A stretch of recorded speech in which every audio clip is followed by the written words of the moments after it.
வணக்கம். இது உங்கள் கரூர் கிளாசிக் கிச்சன்.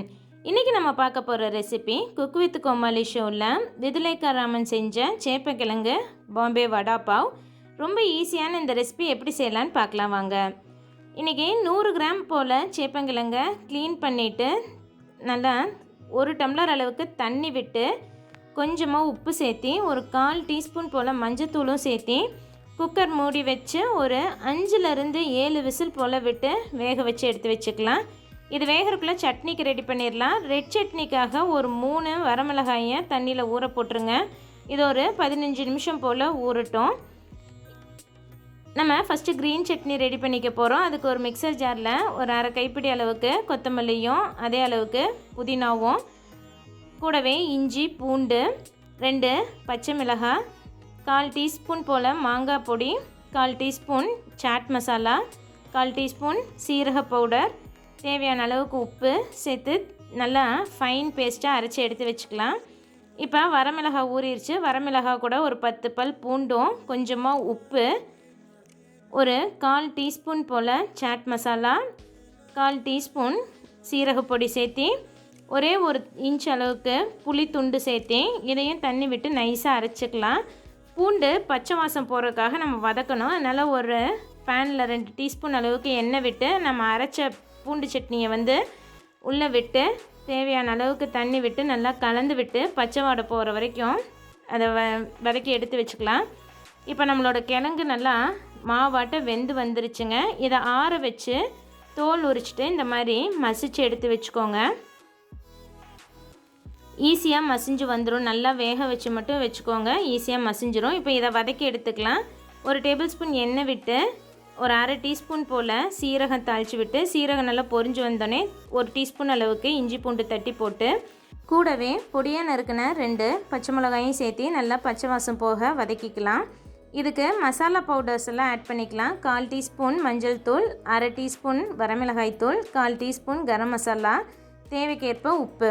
நம்ம ஒவ்வொரு ஸ்டேஜ்லேயும் உப்பும் காரமும் சேர்த்துறோம். அதனால் நீங்கள் பார்த்து உங்களுக்கு தகுந்த மாதிரி அளவாக காரமும் உப்பும் சேர்த்திக்கோங்க. இதெல்லாம் நல்லா வதங்கி வந்ததுக்கப்புறமா நம்ம மசிச்சு வச்சுருக்கிற சேப்பங்கிழங்கை இது கூட சேர்த்தி நல்லா எல்லாம் ஒன்றா கலந்து வர அளவுக்கு பெரட்டி விட்டு எடுத்து வச்சுக்கலாம். சேப்பங்கிழங்கு கொஞ்சம் சிம்மில் வச்சு நல்லா பொறுமையாக வதக்குங்க. அப்போ தான் இந்த மசாலா எல்லாம் கிழங்கோட கலந்து வரும். இந்த மாதிரி அமுத்தி விட்டு விட்டு நீங்கள் பிசையும் போது நமக்கு மசாலா கலந்து வந்துடும். இதை ஆற வச்சுக்கலாம். இந்த கலவை ஆறுனதுக்கப்புறமா இதிலேருந்து சின்ன சின்ன உருண்டையாக உருட்டி எடுத்துக்கலாம். நம்ம இன்றைக்கி எடுத்த 100 கிராம் கிழங்குக்கு நமக்கு 6 வடை வரும். அது மாதிரி உருட்டி வச்சுக்கோங்க. கையில் ஒட்டுற மாதிரி இருந்தால் கையை நனைச்சிட்டு அதுக்கப்புறமா உருண்டை பிடிங்க. தண்ணி தொட்டு உருண்டை பிடிக்கும்போது நமக்கு ஒட்டாமல் வரும்.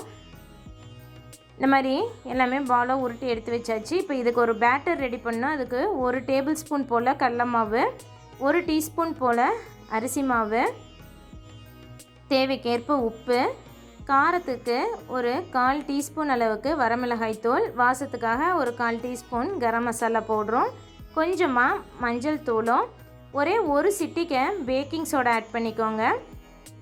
பெருங்காயத்தூள் கொஞ்சம் சேர்த்திட்டு இதை நல்லா கலந்து விட்டுக்கலாம்.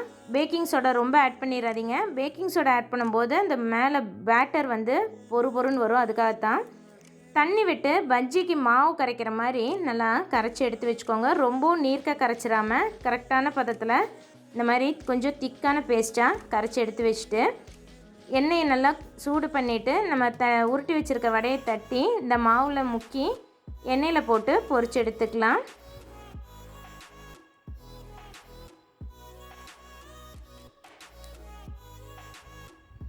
இந்த மாதிரி எக்ஸ்ட்ரா இருக்கிறதெல்லாம் தனியாக எடுத்துடலாம். நீங்கள் வடை 2 பக்கமும் நல்லா பொறுன்னு பொரிஞ்சு நல்லா வெந்து வந்ததுக்கப்புறமா கோல்டன் ப்ரௌன் ஆகிற வரைக்கும் விட்டு எடுத்துட்டிங்கன்னா நம்மளோட வடாப்பாவோட வடை ரெடி. எண்ணெயை ஆஃப் பண்ணிவிட்டு ஒரு 2-3 பச்சை மிளகாயும் எண்ணெயில் போட்டு பொரித்து எடுத்து வச்சுக்கோங்க. கூட சேர்த்து சர்வ் பண்ணணும். இன்னொரு பேனில் வெண்ணெயை உருக்கி நம்ம வடாப்பாவுக்கு எடுத்து வச்சுருக்க பாவு பண்ணை இந்த வெண்ணெயில் எல்லா பக்கமும் டோஸ்ட் பண்ணி எடுத்து வச்சுக்கோங்க. சப்போஸ் உங்களுக்கு பாவ் பன் கிடைக்கலன்னா நீங்கள் ப்ரெட்டு கூட வச்சு சர்வ் பண்ணலாம்.